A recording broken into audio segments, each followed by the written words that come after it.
Infertility is actually defined as when a couple, married or otherwise, are staying together and having frequent intercourse or sex without protection for a period of 1 year but unable to conceive. If the lady's age is 35 or more, and if they are staying for even 6 months together, having regular intercourse, unable to conceive, is still called infertility. There are factors in the woman and there are factors in the man.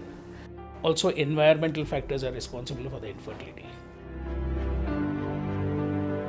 If you consider from the 100%, let's say 30 to 40% is the woman is involved, 30 to 40% the man may be involved, or sometimes 20% both may be involved.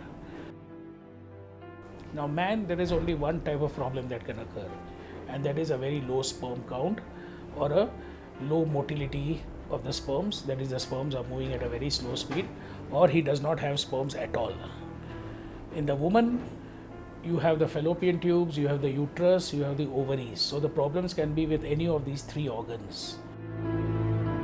In a woman, we see a lot of fibroids, we see a lot of ovarian cysts, we see a lot of endometriosis. Many women are becoming menopausal earlier in life.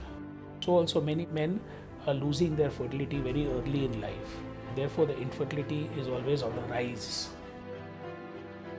As far as sub-Saharan Africa is concerned, primarily Kenya or the surrounding countries, 1 in every 5 couples is having infertility. Now, everybody does not need to go for a very high-end treatment.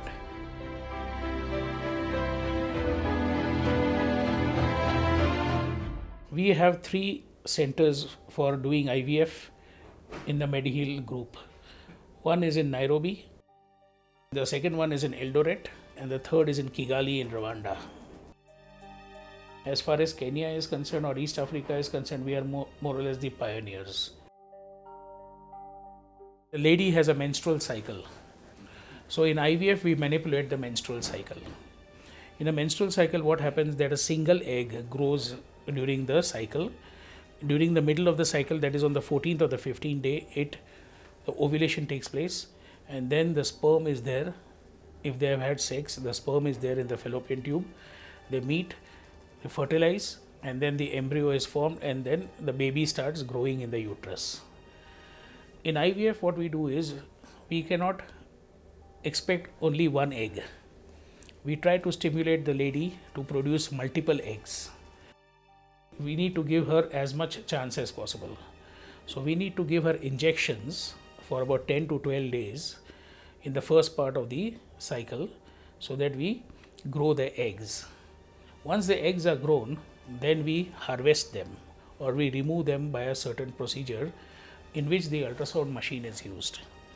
The ultrasound machine also helps us to see how the eggs are growing. On the same day, the husband has given us the sperms in the laboratory. We fertilize the eggs with these sperms, form the baby or the embryo, the earliest form of life, in the incubators. After 3 days, when the babies are formed, we transfer the embryos back into the lady's uterus or the womb so that the conception can start. In case of a man, when there are no sperms in the ejaculate, you can get sperms only from the testes. So we have to do the biopsy.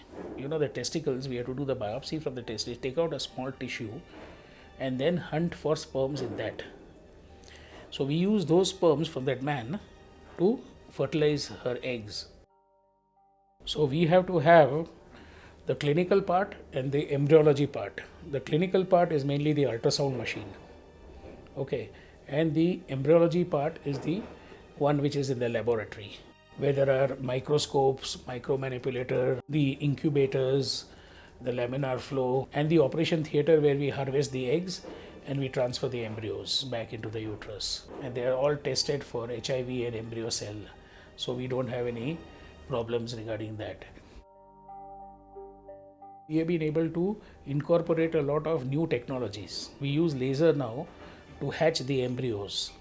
So, if you have an embryo which has got a very thick wall and we think that it may not implant inside the uterus, we can hatch it outside the body before we put it inside the uterus so that it can implant better.